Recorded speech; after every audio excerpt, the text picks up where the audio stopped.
Assalamualaikum warahmatullahi wabarakatuh. Apa kabar pemirsa semuanya? Jumpa lagi di channel Pelita Hidup. Nah, kali ini saya akan menceritakan sebuah kisah yang berjudul Akhirnya Ibu Tiada. Sebuah kisah yang cukup mengharukan, dan kisah ini ditulis oleh seseorang yang kita sebut saja namanya Lulu. Jadi kisah ini berdasarkan pengalaman pribadi dari Lulu sendiri. Oke, tanpa berlama-lama kita langsung saja masuk ke ceritanya. Perkenalkan, namaku Lulu. Kisah ini sengaja aku share agar bisa menjadi pembelajaran yang sangat berharga bagi yang mendengarnya. Kisahku ini bermula pada tahun 2017. Malam itu ibuku datang menemuiku di kamar. Dengan berlinang air mata, ibuku berkata bahwa dia akan bercerai dengan papa. Padahal mereka sudah menikah selama 22 tahun. Aku tak terlalu kaget dengan keputusan ibu karena akulah orang yang sering meminta agar ibu bercerai dengan papa. Kami 3 bersaudara dari pihak mama. Karena aku memiliki 2 kakak tiri dari papaku, pernikahannya dengan istrinya terdahulu. Kita flashback ke 22 tahun yang lalu.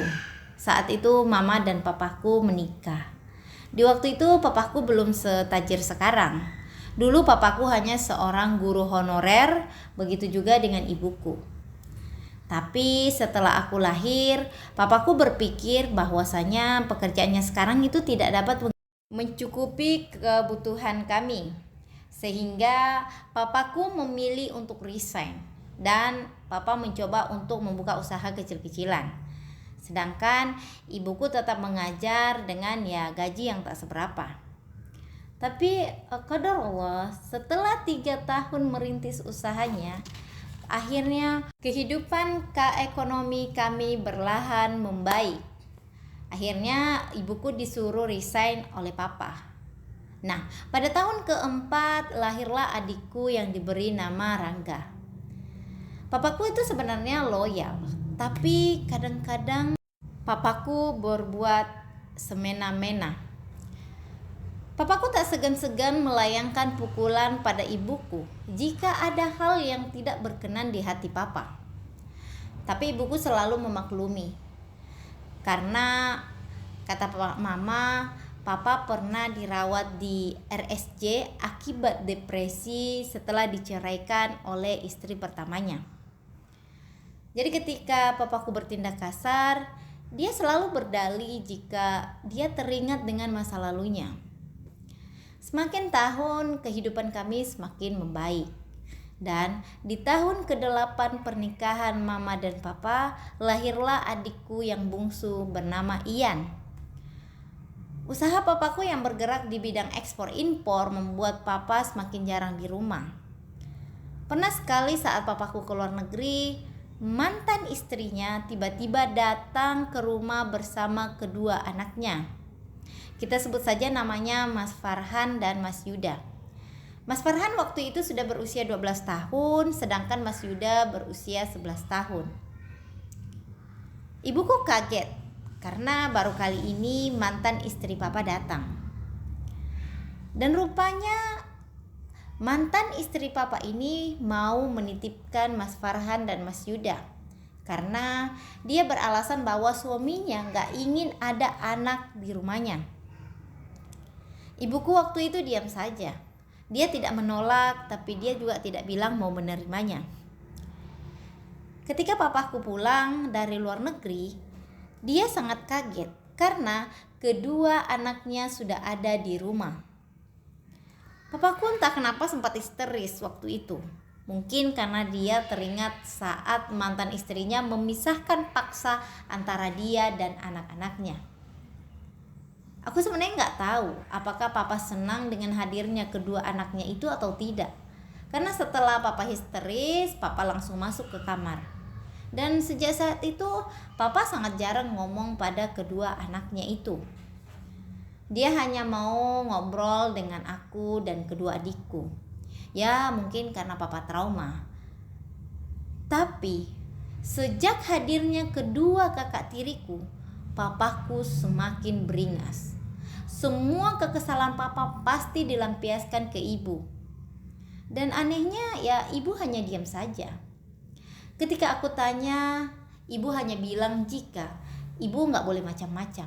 Karena ibu khawatir uang bulanan untuk nenek di kampung disetop oleh ayah. Dan juga uang sekolah adik ibu Om Rehan. Karena memang papa yang selama ini membiayai mereka. Terkadang aku tak tega melihat papa begitu kasar pada ibu. Tapi ibu selalu bilang gak apa-apa. Papa pun tak segan-segan mengancam ibu akan menceraikan jika ibu melawan omongan papa. Ya tentu saja itu membuat ibu sangat takut. Tapi ibu selalu menekankan kepada kami bahwa meskipun papa kasar, tapi papa itu setia. Pernah sekali aku menyuruh ibu untuk meninggalkan papa saja. Tapi ibu bilang dia gak mau, apalagi anak-anaknya masih sekolah. Sikapku yang selalu membela ibu berbanding terbalik dengan sifat kedua adikku. Kedua adikku lebih senang dekat dengan papa. Karena menurut mereka, papa itu bisa mengabulkan semua yang mereka mau. Sedangkan ibu tidak. Yang ada ibu selalu melarang ini, melarang itu, tak boleh ini, tak boleh itu. Dan tentu saja itu tidak disukai oleh kedua adikku. Yang memang mereka lebih senang bebas. Sedangkan kalau kedua kakak tiriku ya kadang bersikap baik ke ibu, kadang juga tidak. Tapi seakan-akan hati ibu sudah mati, dia tidak lagi merasakan apa itu sakit hati. Tapi papaku ini manipulatif. Dia selalu nampak romantis jika ada di hadapan para tetangga atau kolega-koleganya. Bahkan banyak kolega papa yang iri dengan sikap papa pada ibu. Papa selalu bercerita jika kunci kesuksesannya selama ini karena dia selalu membahagiakan istri dan anak-anaknya. Ya, padahal kenyataannya tidak. Suatu ketika, papa bilang ke ibu, jika papa ingin mengajukan pinjaman lagi ke bank untuk menambah modal. Tapi untuk pertama kalinya, ibu membantah omongan papa. Ibu bilang, tolonglah mas, jangan nambah utang lagi, gak barokah, gunakan saja modal yang ada. Tentu saja ucapan ibu membuat papa sangat murka. Papa tega menampar ibu berkali-kali, lalu mendorong ibu hingga ibu jatuh tersungkur. Belum sampai di situ, papa juga mulai mengungkit uang yang selama ini papa berikan pada nenek dan Om Rehan. Ibu hanya terdiam.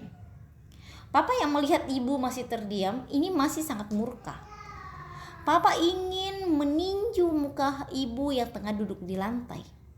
Tapi sayang, saat papa melangkah, tiba-tiba papa terpeleset dan pipi papa terbentur di ujung tangga. Tentu saja itu membuat pipi papa berdarah. Mendengar ada keributan di lantai 1, Mas Rehan yang ada di lantai atas segera turun. Saat melihat pipi papa berdarah, Mas Rehan ingin menolong, tapi papa menepis tangan Mas Rehan. Dan di saat yang bersamaan, Mas Yuda, Rangga, dan Ian pulang dan melihat kejadian di mana bibir mama berdarah dan juga pipi papa berdarah. Mereka berlantas bertanya, ada apa? Tapi papa tiba-tiba bilang jika ibu dan Mas Rehan memukul papa karena papa memergoki mereka selingkuh. Astagfirullah. Hal itu membuatku dan semua orang di situ terkejut karena ya jelas-jelas bukan itu yang terjadi. Ibu segera membantah omongan papa, begitu juga dengan Mas Rehan. Tapi rupanya ucapan papa lebih dipercaya oleh ketiga orang itu. Kakak dan adikku, Rangga dan Ian, lantas mendekat ibu dan langsung menampar ibu secara bergantian. Aku histeris, sampai hati kedua adikku menampar ibu yang telah melahirkan kami. Kulihat papa tersenyum puas. Entah salah apa ibu sehingga papa setega itu. Padahal sangat sulit untuk mendapatkan istri sebaik ibu.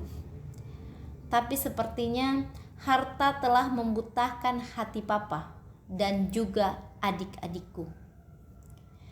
Papaku memang sering menjelekkan ibu di hadapan kedua adikku. Dan kedua adikku yang masih remaja labil itu ya percaya saja pada omongan papa. Ditambah lagi, papa tidak pernah membatasi mereka dalam segala hal. Beda halnya dengan ibu. Ibu yang banyak membuat aturan seperti ya sholat tepat waktu main dibatasi, harus belajar, dilarang main gadget setiap hari, dan dilarang melakukan pergaulan bebas. Dan tentu saja adik-adikku tidak suka dengan peraturan macam itu. Papa tiba-tiba merangkul Rangga dan Ian yang masih saja melototi ibu. Papa berkata, "Sudah nak, bagaimanapun itu ibu kalian. Ya seburuk apapun tindakannya, biar Tuhan yang membalas." Hatiku sangat perih melihat papaku yang memutarbalikkan fakta. Setelah itu, papa dan kedua adikku masuk ke dalam kamar. Mas Yuda dan Mas Rehan pun keluar rumah, entah pergi kemana. Saat aku hendak membantu ibu berdiri, ibu menolak. Ibu malah mengisyaratkan agar aku kembali ke kamar. Aku pun masuk ke kamarku. Aku sangat membenci papa dan kedua adikku. Tak selang lama, tiba-tiba ada yang mengetok pintu kamarku. Saat aku membukanya, rupanya itu adalah ibu. "Masuk, Bu," kataku. Ibu pun masuk, masih dengan berlinang air mata dan bibir yang masih berdarah. "Mana yang sakit, Bu? Biar Lulu obatin," kataku. Tapi ibu hanya menggeleng. Setelah ibu menarik nafas panjang, ibu berkata, "Lu, iya Bu, maaf ya. Sepertinya ibu sudah tak tahan lagi hidup dengan papamu. Ibu ingin pisah." Aku menatap ibu dalam-dalam. "Baiklah Bu, itu jauh lebih baik daripada ibu tersiksa. Fitnah yang dilontarkan papa itu udah sangat keji, Bu. Entah fitnah apalagi yang akan ibu terima jika ibu tetap ada di sini." "Iya, benar katamu. Bu, boleh aku ikut ibu?" tanyaku. "Jangan nak. Kalau kau ikut dengan ibu, nanti kuliahmu gimana? Tinggal 1 semester lagi loh kamu lulus. Bertahanlah di sini ya," pinta ibu. "Enggak Bu, aku mau ikut ibu," kataku sambil menangis. "Ya sudah, bisa kamu temanin ibu untuk jumpa papa? Ibu takut." "Iya Bu, aku paham. Mengapa ibu tak berani menemui papa sendirian?" "Ya karena pasti papa bisa saja berbuat nekat." Kami pun berjalan menuju kamar papa. Aku lalu mengetuk pintu kamar papa. "Masuk," terdengar suara papa dari dalam. Saat aku membuka pintu kamar, rupanya Rangga dan Ian juga ada di dalam. Kulihat ibu seperti ragu masuk ke kamar.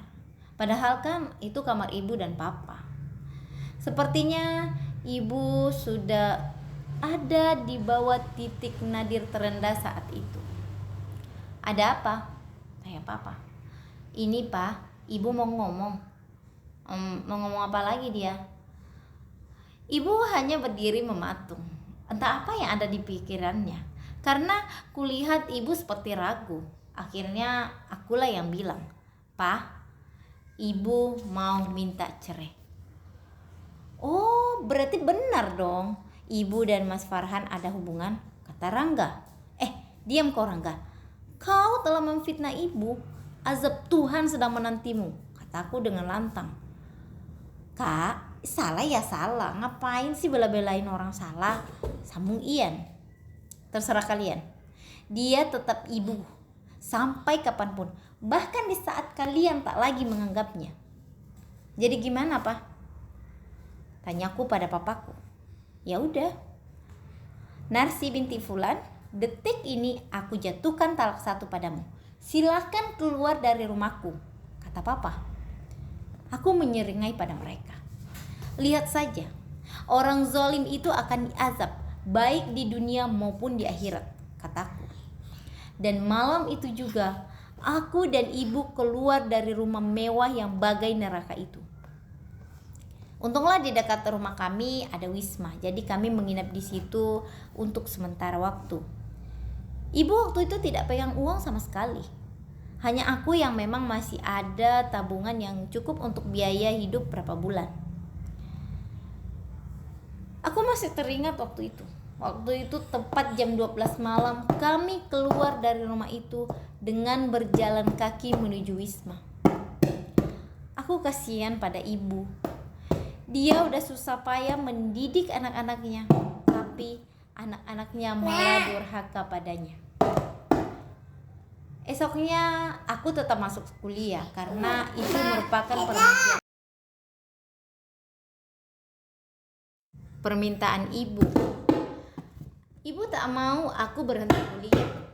Sebelum berangkat kuliah, aku sempat melihat ibu sedang searching loker di HP-nya. Kasihan ibu. Dari dulu dia tidak pernah bahagia. Aku lalu teringat pada Om Rehan yang sekarang sudah mulai bekerja. Aku segera menelponnya hanya untuk sekedar basa-basi. Tapi sebenarnya aku ingin meminjam uang.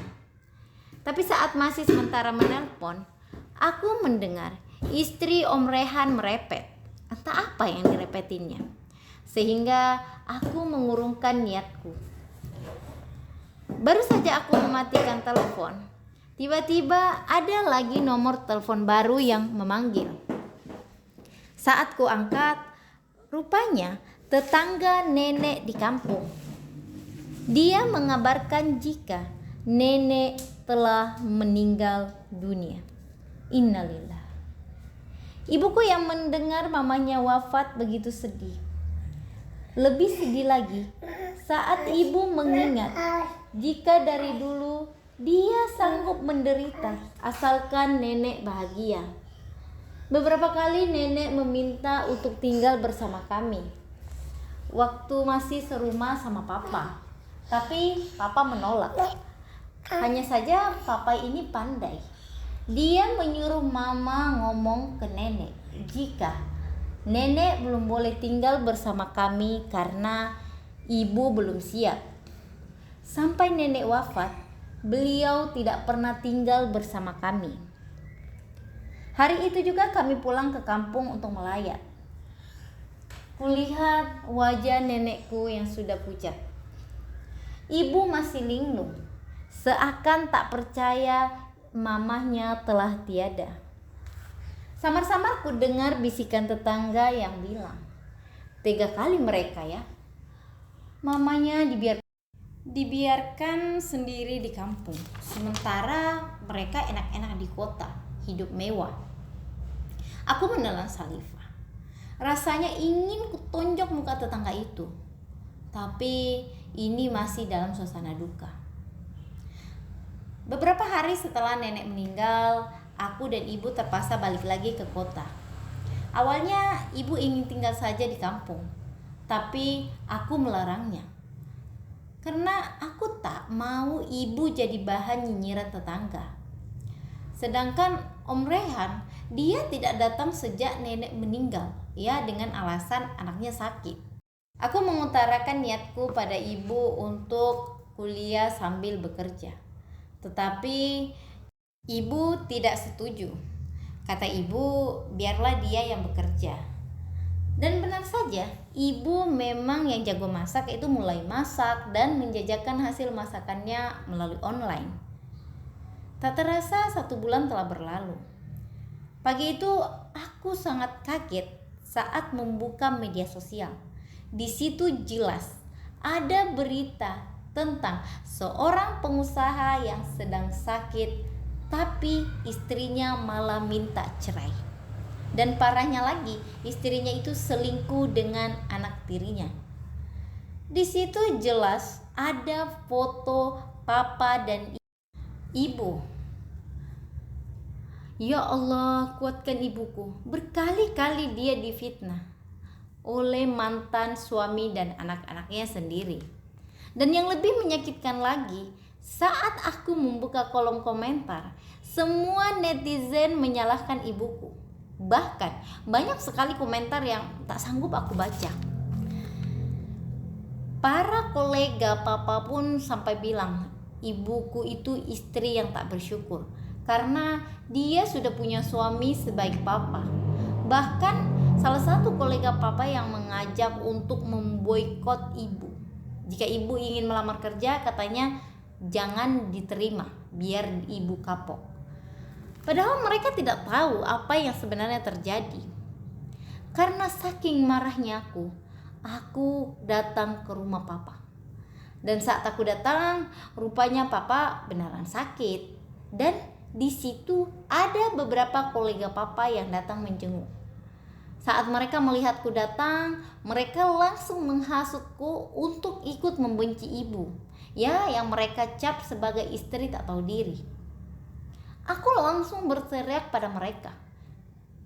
Beri aku bukti tentang perselingkuhan ibuku jika kalian ada bukti. Jika tidak ada, jangan fitnah ibuku seenak jidat kalian. Mereka sontak menunjuk ke arah Rangga dan Ian. Adik-adikmu ini jadi saksi. Kamu mau bukti apa lagi? Kalau seorang ibu tak bersalah, pasti anak-anaknya akan membelanya. Tapi coba kau lihat, adik-adikmu sendiri membenci ibu kalian, kata Pak Raja, sahabat dekat papa. Memang susah ya hidup di akhir zaman. Orang benar disalahkan, orang salah dibenarkan, kataku sambil beranjak keluar dari kamar papa. Aku benar-benar sakit hati pada mereka semua. Sampai-sampai aku tak sempat bertanya papa sakit apa.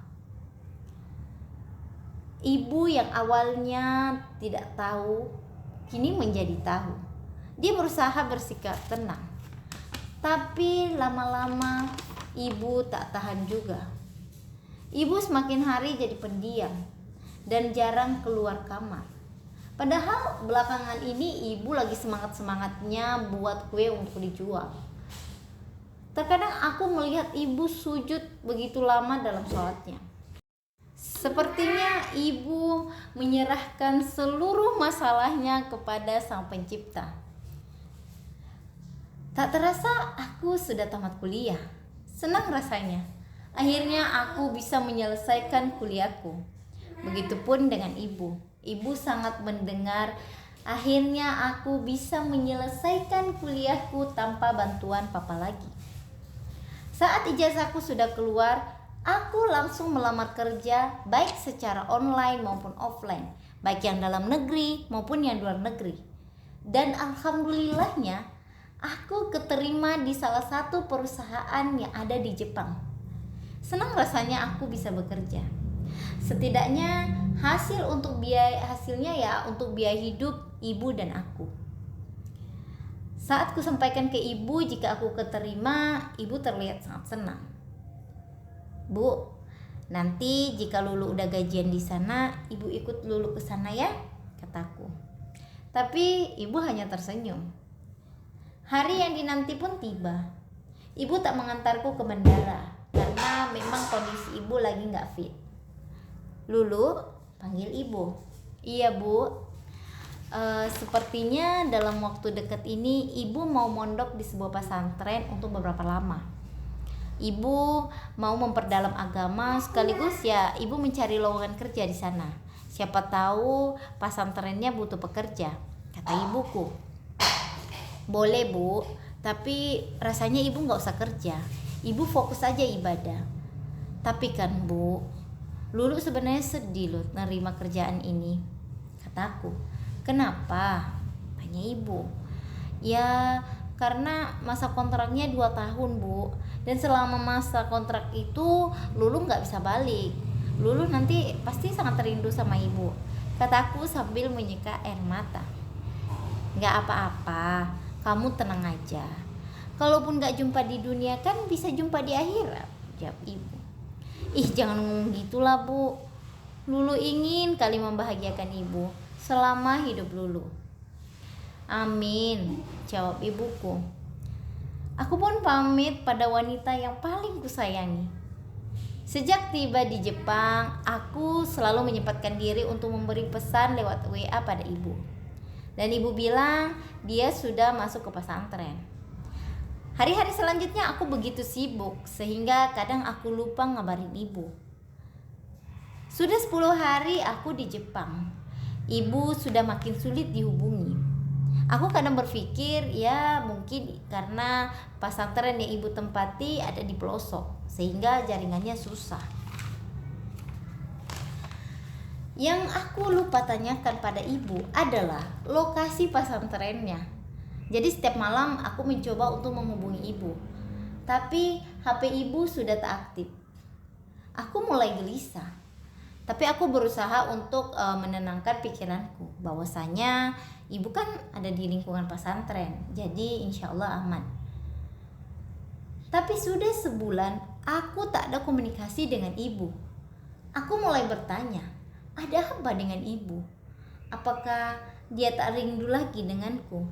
Ataukah lingkungan pesantren membuatnya lupa padaku? Tapi rasanya itu gak mungkin. Aku mencoba menghubungi Mas Farhan, tapi nomor Mas Farhan sudah tak aktif. Aku lalu DM dia melalui akun medsosnya. Untunglah Mas Farhan membaca pesanku. Lalu dia menelponku. Ada apa lu? Gini mas, aku pun menceritakan semuanya. Oh gitu. Ibu ada ngasih clue tentang pesantrennya? Enggak mas. Itulah, entah apa kok aku nggak kepikiran untuk menanyakan alamat pesantren itu. Ya udah lu, nanti kalau mas ada waktu senggang, nanti mas coba cari ya. Tapi masih sekitaran Surabaya kan? Ya nggak tahu mas. Tiap hari aku menunggu kabar dari Mas Farhan. Tapi kata Mas Farhan, dia belum mendapatkan alamat ibu. Rasanya aku ingin balik saja, tapi aku sudah dikontrak dan gak bisa resign begitu saja. Dan akhirnya setelah sebulan, Mas Farhan mengabariku jika dia sudah menemukan lokasi pesantren tempat ibu mondok. Tapi kata Mas Farhan, ibu belum boleh dihubungi dengan alasan ibu ingin fokus ibadah. Ya aku sih percaya-percaya aja. Toh memang ibu masuk pondok karena itu. Tapi lama-lama aku merasa kok ibu sama sekali gak ada waktu sedikit pun untuk ngomong denganku. Tapi Mas Farhan bilang aku sebaiknya fokus kerja karena kan itu maunya ibu. Tak terasa sudah 6 bulan aku di Jepang tanpa sekalipun aku berkomunikasi dengan ibu. Aku jadi penasaran mengapa ibuku secepat itu berubah. Akhirnya aku lalu menemui manajerku dan menceritakan tentang keluh kesahku. Untungnya manajerku itu juga orang Indo dan dia sangat-sangat baik. Dia memberiku izin selama seminggu untuk pulang menjemput ibu. Senang sekali rasanya akhirnya ya sebentar lagi aku berjumpa dengan ibu. Saat aku tiba di bandara, barulah aku mengabari Mas Farhan jika aku sudah di Indonesia. Ya tentu saja Mas Farhan kaget. Tapi aku minta Mas Farhan untuk segera menjemputku dan langsung menemui ibu. Sekitar 1 jam aku menunggu, akhirnya Mas Farhan datang. Mas, kita langsung ke tempat ibu ya. Soalnya aku sudah kangen. Iya. Lu kok kamu pulang gak ngabarin sih? Kata Mas Farhan. Ya sengaja mas, aku mau ngasih kejutan untuk ibu. Sepanjang jalan, Mas Farhan lebih banyak diam. Aku yang juga kecapean, dia memilih untuk tidur. Lu, bangun udah sampai. Aku pun terbangun. Rupanya kami sudah sampai di lokasi pesantren. Mas Farhan menyuruhku untuk menunggu sebentar di dalam mobil. Sementara Mas Farhan menemui seorang ustaz di situ. Aku berpikir, oh itulah cara Mas Farhan untuk memberi kejutan pada ibu. Tak lama, Mas Farhan menyuruhku turun. Dan kami diarahkan oleh seorang ustaz ke arah belakang pondok. Aku dan Mas Farhan berjalan menyusuri pesantren. Setelah sampai di belakang pesantren, aku terkejut karena di belakang pesantren itu bukannya ada rumah, melainkan pemakaman umum. Aku menoleh ke arah Mas Farhan, tapi Mas Farhan malah membuang muka. Apa maksudnya nih Mas? Ibu kerja jadi penjaga makam? Tanyaku. Enggak Lu, Ibu sebenarnya sudah tidak ada. Aku bagai tersambar petir. Tak mungkin ibu meninggal. Mas, jangan prank gitu ya, gak lucu tau. Mas serius Lu, itu makam ibu. Aku menatap sebuah makam yang nisannya bertuliskan Narsi binti Fulan. Aku histeris.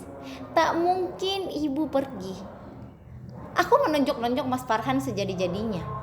Berani-beraninya dia menyembunyikan kematian ibu dariku. Rasanya tak ada lagi harapan hidup. Satu-satunya harta yang kupunya ternyata telah tiada. Berjam-jam aku duduk di pemakaman ibu. Rasanya seperti mimpi. Setelah dibujuk oleh Ustaz Fahmi dan Mas Farhan, akhirnya aku ikut mereka ke pondok. Disitulah Ustaz Fahmi menjelaskan bahwa 6 bulan yang lalu ibu datang ke pondok. Dia ingin memperdalam agama. Dan pihak pondok begitu welcome dengan kedatangan ibu, karena ya memang pondok itu memang banyak orang dewasa yang juga datang untuk memperdalam agama. Sama halnya dengan ibu. Tapi baru seminggu ibu di pondok, ibu tiba-tiba mengeluh kurang enak badan. Tapi ibu tetap memaksakan diri untuk ikut sholat subuh.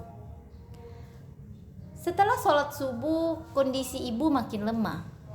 Pihak pondok meminta pada ibu nomor HP keluarga yang bisa dihubungi. Tapi ibu bilang jika itu tidak perlu. Karena anak perempuannya ada di Jepang yang sedang bekerja dan masih dalam masa training. Ibu tak mau dia jadi kepikiran. Tapi di saat itu juga ibu berpesan jika ajalnya telah tiba, dia ingin dimakamkan di lingkungan pondok. Karena memang di belakang pondok ada pemakaman umum. Dan ibu juga meminta agar anak perempuannya itu tak usah diberitahu sebelum 1 tahun kematiannya. Dan ibu juga berpesan agar anak perempuannya itu bisa membimbing kedua adiknya. Jadi itulah wasiat yang ibu tinggalkan, kata Ustaz Fahmi. Ada yang lain Ustaz? Tanyaku. Setahu saya hanya itu Mbak. Tapi Mbak seharusnya bersyukur karena ibu meninggal sesaat setelah beliau menunaikan sholat duha di hari Jumat. Insya Allah beliau husnul khotimah. Sambung Ustaz Fahmi. Meski berat, aku harus menerima kenyataan pahit ini. Mas, kenapa kamu gak jujur sama aku? Tanyaku pada Mas Farhan. Ya itu wasiat ibu Lu, jawabnya. Iya juga sih. Setelah aku tahu ibu telah tiada, aku tak ada niat lagi untuk kembali kerja di Jepang. Karena ya memang niatku kerja di sana karena ya gajinya lumayan gede. Setidaknya bisa ibu pakai untuk pergi umroh. Tapi ibu sudah gak ada. Jadi sepulang dari pondok, Mas Farhan mengajakku ke kosnya. Sambil dia mencarikan kontrakan untukku. Saat kami sampai di depan kos Mas Farhan, rupanya ada Rangga di sana. Itu Rangga ya Mas? Tanyaku yang masih belum yakin. Iya, kamu saja yang temui ya. Mas belum mau bertemu dengannya. Kenapa, Mas?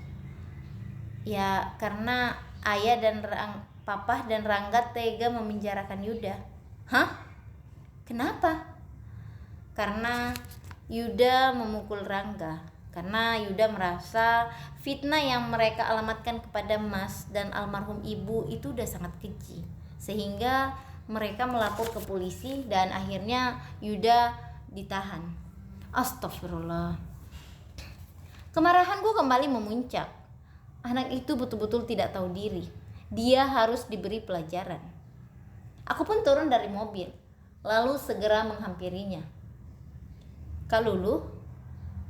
Iya, kenapa? Ngapain kamu di sini? Rangga mau jumpa Mas Farhan. Untuk apa? Rangga mau nyari ibu. Ibu lagi nggak sama Mas Farhan. Jadi sebaiknya kamu pulang. Oh, ibu dicempakkan Mas Farhan ya? Rangga, sekali lagi kamu ngomong, kakak tampar mulut kamu. Lagian, untuk apa kamu capek-capek cari ibu? Oh, aku cuma mau bilang, jika papa akan menikah lagi dengan mantan istrinya. Jadi, kalau ibu masih sayang sama papa, ya sebaiknya ibu pulang sebelum papa betul-betul nikah dengan mantannya itu.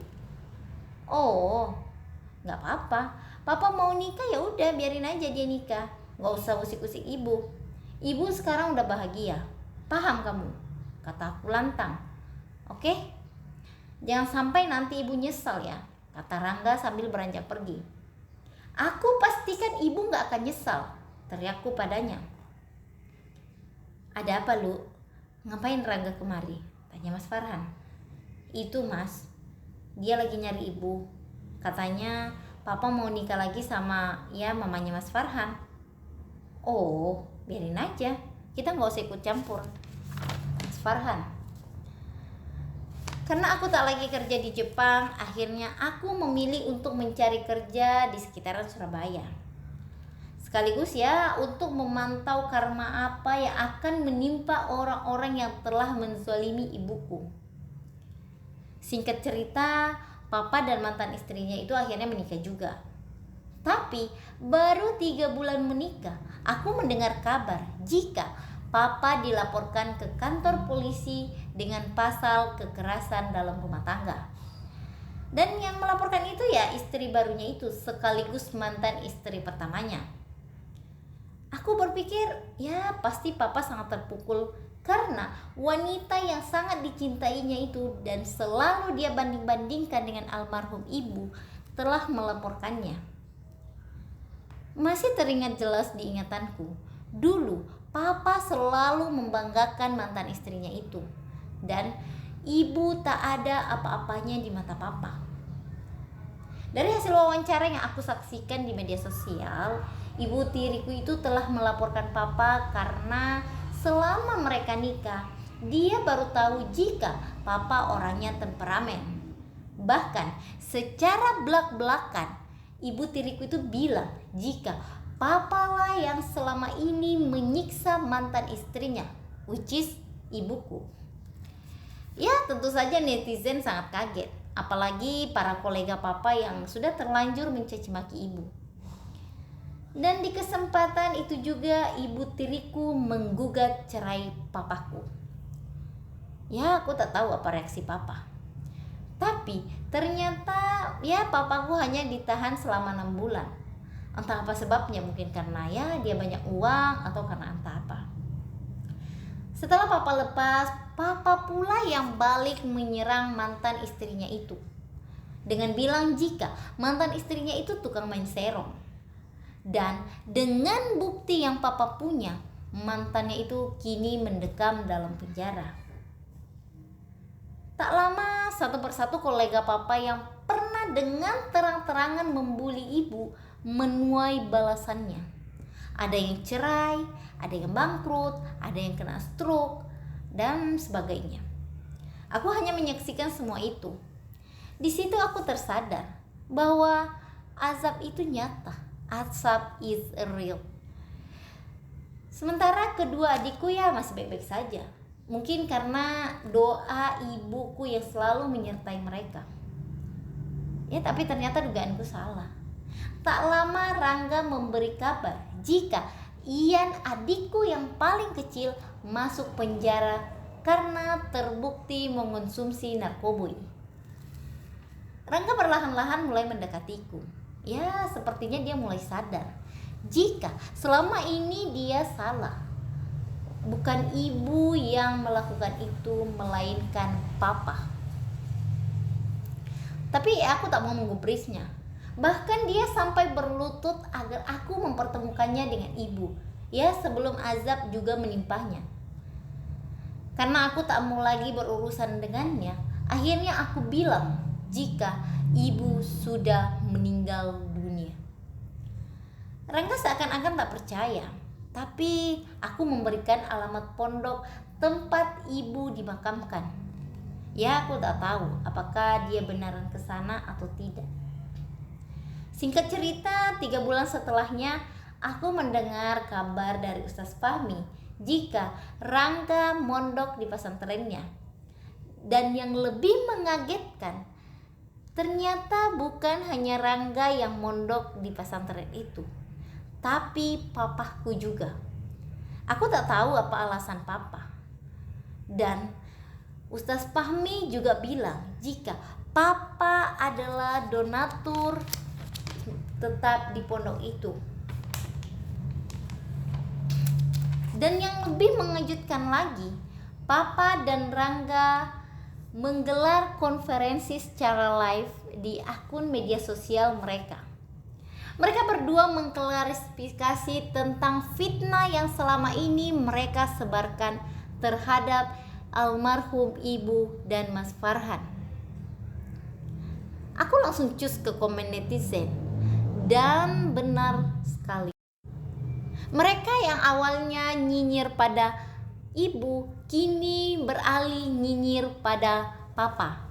Bahkan ada yang sangat menyesal karena telah ikut andil menyebarluaskan fitnah untuk almarhum ibu.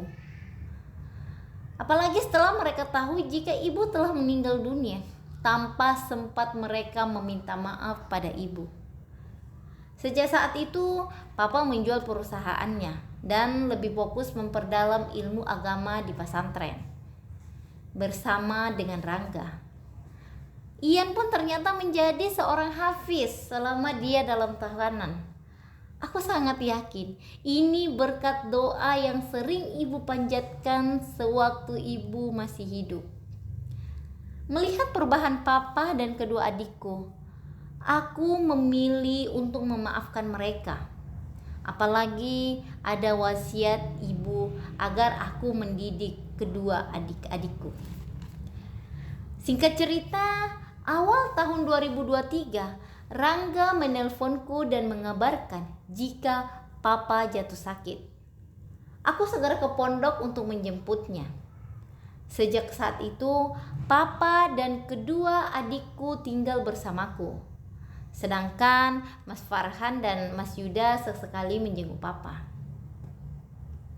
Hampir setiap pagi papa selalu menyempatkan membaca Al-Quran dan selalu sholat taubat, sholat duha.